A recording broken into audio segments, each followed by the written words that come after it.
Oh, baby, You need to save that too, how for sure. was I supposed to know? What? Something wasn't right, yeah. That's literally, it's Britney Spears. We're gonna have to redo Britney that. I've got a couple impressions I could do. What else do you Wait, have? hold on. Are we re- recording? Hold on. We better be recording. Oh, now we are. How Okay. dare we not? We're recording. What okay. is the other one? I'm gonna have to move the mic back for this one because I really Okay. got to belt it Yeah, up. yeah. We can do a little share. Do you believe in life after love? I can feel something inside me say I really don't think I'm strong enough. No. That's so good. Okay, wait. Do you have one more in you? Is it? You said a couple You know, it's more. I don't want to funny- like pressure you. I can do a it little hard? bit of a Celine Dion thing, but you have to actually be like warmed up to actually sing Yeah, too. yeah. So I'm not gonna try that. and it's one. hard to like. We'll save that one for another day. It's hard to flip. I think. Yeah, like, I'm a not like impression. vocally warmed up right now, so Okay. I'm not gonna try and sing like Celine This is right now. so But that good. is one that I have up my sleeve. It's so good. So wait, when you do the No Doubt cover, you sing like yourself, but can you sing like Gwen Stefani? Can you do? Yeah, like I could turn that on a little Yeah, bit. okay. I mean, honestly, I've actually I played it the other night at Losers, and someone said to me, you know, when I heard your first song, Golden Child, I was thinking you had a bit of a Gwen Stefani thing. He's like, and then sure enough, you played Just a Girl, and so there's probably a little bit of her in there anyway, just because she was such a huge influence to me Yeah. from when she was the first female artist I ever saw perform live, and I was just in awe of her. I mean, I was like, okay, she's this amazing singer and songwriter. Already knew that, but now seeing her live, like, she's an entertainer, and she has reinvented herself so many times successfully. I just think she's the coolest. I agree. It's Yeah. funny. Like, The last I- time that we were hanging out with your husband, we were doing Ronnie Dunn from Brooks and Dunn impressions together. Nice. Do you remember that? Yeah. Yes. He Can I've tried to Mitchell? forget, but yeah, yeah. Mitchell can also. He does a great Luke Bryan impression too. Yeah. He spent enough time on tour with him. He can nail that pretty good too. Hey, look, That's so hey, funny. it's we're here in Hey, y'all, it's Nashville, Luke and Bryan. Megan's great. You know, we got Megan hanging out here, and Holly.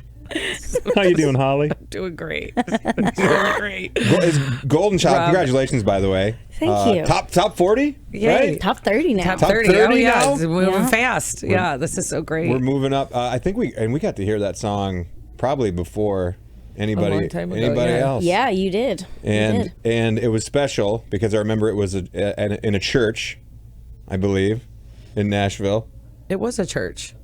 Belmont. It was at It was at Belmont Church. Oh yeah, sorry, I was Charlotte's Remotes. Yeah, Yes. yeah.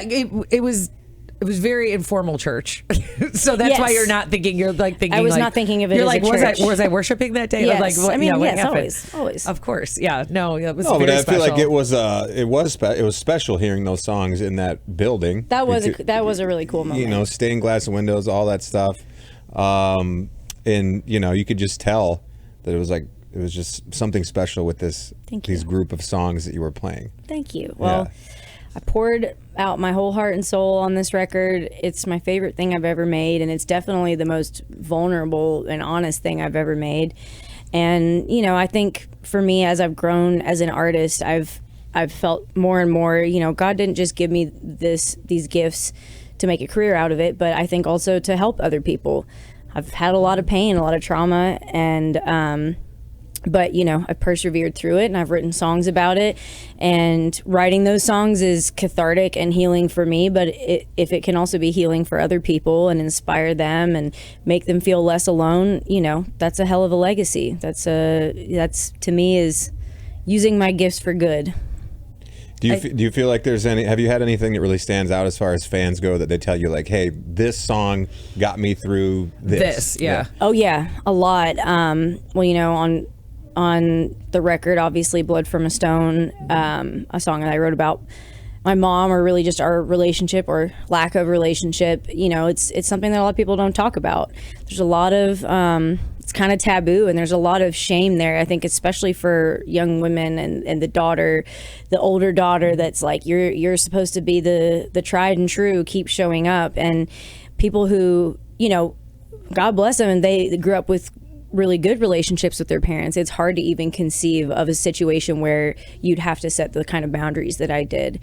But for people who didn't grow up with that, they get it. And if that makes them feel less alone and validated in the decisions that they've made and the boundaries that they've set, I think that's a really great, powerful use of my platform and my voice. And, we touched on my experience with domestic violence and the boy who cried drunk. I've had multiple women reach out and say, that song inspired me to leave my abuser.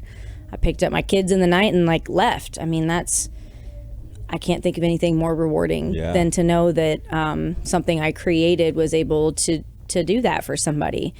And it's, I want to, even songs like Whether You Love Me or Not, learning how to love yourself after somebody really breaks your heart, somebody that's supposed to protect you and be there for you unconditionally. The only thing you can do is say, you know what, that's your loss. I'm going to love me whether you love me or not. So I actually had a girl who I'm pretty sure I triggered a divorce, a needed divorce.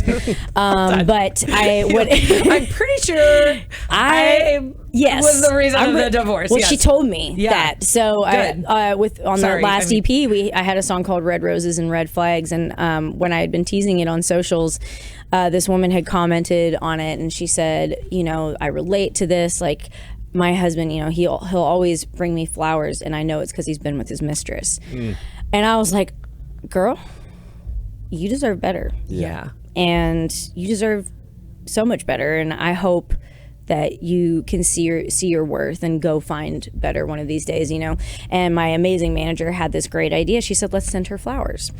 And so she got her information, and we sent her roses, and I just did a little card that said, you deserve to get flowers for the right reason. Well, then fast forward a few weeks later, she drove 4.5 hours to this show I was playing in Illinois somewhere, and she came and had a sign that said, I left my husband because of you. It said, Meghan Patrick sent me flowers. And she's like, yeah, I realized, you know what, it is that easy, and I do deserve better. And she left her husband. So men, you better act right. Get your or I'm gonna get your wife to leave your ass. I did not know that story, but it's so funny because I do think that you are a badass, and it's interesting to have. But you're vulnerable, where you show all these soft sides, or maybe the side. I don't know. I think those are badass sides as well. 100%. Of all of it. I mean, it takes more courage to be vulnerable than to be tough, and I can say that as someone who's spent a lot of my life trying to be tough and this impenetrable, acting like I was always fine, and I wasn't. I was going through a lot. I was in a lot of pain. I had a lot of people really hurt me and really betray me through my life, and so I built up a lot of armor and thought, well, I just need to present myself as this force, this impenetrable force, and I am very tough as a result for a result of it. But I'm also a deeply emotional and sensitive person, and I'm happy to be at a place in my life and have people in my life who've let me realize that I can be both. Yeah, you're just a girl. I'm just a girl. I'm just a girl. I'm just a girl. That's why that song is so important. It is so important. Yes. I mean, those lyrics, they mean just as much to me as they did when I was 14, but they also mean different things to me now. There's totally new added layers to that song that I understand on a different level now as a grown woman who's seen some life and been in this industry for a long time. And that's why I did that cover on the album, because it's such a timeless song, and I felt like I just wanted to put my own spin on it. I hope that Gwen Stefani hears it one day and we become besties, because I might sing faint it together. I might faint. I feel like that, but I think it's I feel like it could happen. I don't think it's that far fetched. Listen, I just keep saying it in interviews, and one of these days it's gonna get around to her. It'll make me so happy because we'll be able to play this clip with the clip after. Have you had any interaction with Blake? I have, actually. So I used to be signed at Warner in Canada when I was first getting started, and Blake was over at Warner, and I got to meet him one time. We started talking about hunting, and I was telling him about this property and this big buck I was chasing. And he goes, we hung out for a little bit, and he's like, well, I hope next time I see you, I hope you got a buck on the wall. And I was like, and sure enough, it was over a year later, and he actually remembered, and he's like, hey, did you get that buck? And I was like, hell yeah, I did. and I showed him a picture, and he goes, okay, can I cuss? Yeah, because I'm going to be quoting him. Yeah. Oh yeah. Obviously. Yeah. Yeah. And I showed him the picture, and it was a nice big 10-point. He goes, "That's your first deer?" And I said, "Yeah." He goes, "Fuck you."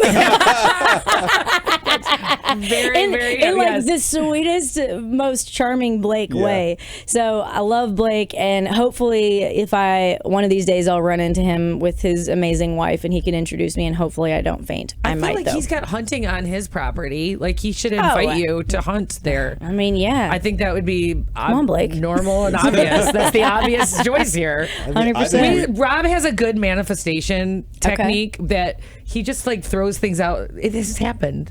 So many things have happened that we say. We're manifesting you're it for already you. doing it right? You're saying it a lot. Mm-hmm. So that's like one thing is saying it a lot. The next thing is write it down too.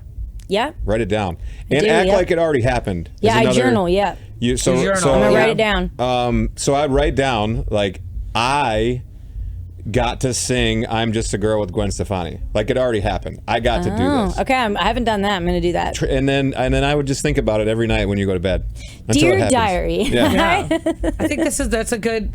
This is great. Those are things that I've learned about manifest, and I'm like, I guess I do that. We always joke because we're like we manifest dreams for other people, and then we just don't do anything really for ourselves. Oh, The reason why great. I'll send you a list. The reason why Lainey was on Yellowstone was because of us. I think. Yeah, that was us. Like we literally put it. Like we're like, you should do that. Like why isn't this happening? And then like 2 years later or something, it would happen, and I was like, well, there you go. Yeah. Good for us. It's on the horizon. Megan, right. thank you so much for joining us here. Thank you. And, Anytime. And happy CMA Fest. Happy Yay. CMA Fest.